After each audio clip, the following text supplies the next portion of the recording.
নমস্কাৰ বন্ধু বান্ধৱীসকল, আৰবি অনলাইনৰ জৰিয়তে আজি মই জেনেৰেল নলেজ সাধাৰণ জ্ঞান অসমৰ কথাৰ ওপৰত এটা ভিডিঅ' আগবঢ়াইছোঁ। এইটো বিশেষকৈ আমাৰ অসম চৰকাৰৰ চাকৰিৰ ক্ষেত্ৰত কম্পিটিটিভ এক্সামৰ ক্ষেত্ৰত উপকৃত হ'ব পাৰিব। প্ৰথম আহিছে অসমৰ মুঠ জিলা কেইখন। 2022 চনৰ মতে অসমৰ মুঠ জিলা হ'বগৈ 35খন। অসমৰ মুঠ আয়তন কিমান বা অসমৰ মুঠ মাটিকালি কিমান? ইয়াৰ প্ৰশ্নটোৰ উত্তৰ হ'বগৈ ৭৮,৪৩৮ বৰ্গ কিলোমিটাৰ। ৩ নম্বৰটো হ'ব কোচ ৰাজ্যৰ প্ৰতিষ্ঠাতা কোন আছিল? উত্তৰটো হ'ব মহাৰাজ বিশ্বসিংহ। ৪ নম্বৰটো হ'বগৈ কছাৰী ৰাজ্যৰ সৰ্বশ্ৰেষ্ঠ ৰজা কোন আছিল? ইয়াৰ উত্তৰ হ'ব শত্ৰুদ্ৰমন। ৫ নম্বৰটো হ'ব প্ৰাচীন অসমৰ নাম কি আছিল? ইয়াৰ উত্তৰ হ'ব কামৰূপ। ৬ নম্বৰটো হ'ব চীনা পৰিব্ৰাজক হিউৱেন চাঙে কোন ৰজাৰ ৰাজত্ব কালত অসম ভ্ৰমণ কৰে? ইয়াৰ উত্তৰ হ'ব কুমাৰ ভাস্কৰ বৰ্মনৰ ৰাজত্ব কালত।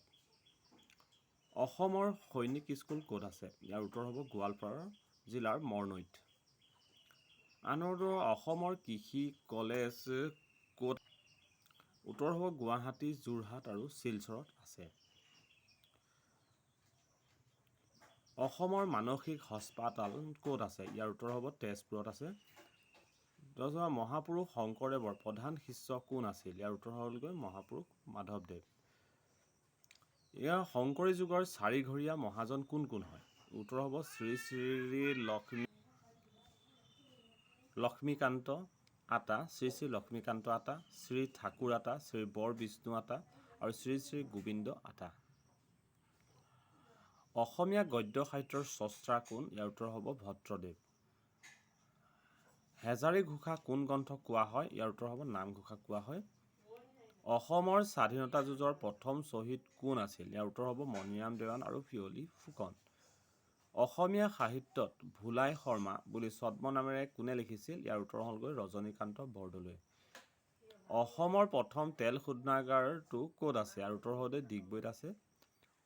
উমক্ৰ জলবিদ্যুৎ কাৰখানা ক'ত আছে? ইয়াৰ উত্তৰ হ'লগৈ মেঘালয়ত আছে। মেঘালয় ৰাজ্যত কোন কোন পাৰ্বত্য জিলা আছে? ইয়াৰ উত্তৰ হ'ব খাছিয়া, জয়ন্তীয়া আৰু গাৰোপাহাৰ জিলা। অসমৰ কোন ঠাইত গৰম পানীৰ উঁহ আছে? আৰু উত্তৰ হ'ব গোলাঘাটত আছে। অসমৰ কোনে ভাৰতীয় জাতীয় কংগ্ৰেছ AICCৰ সভাপতি আছিল? ইয়াৰ উত্তৰ হ'বগৈ শ্ৰী দেৱকান্ত বৰুৱা। ধন্যবাদ।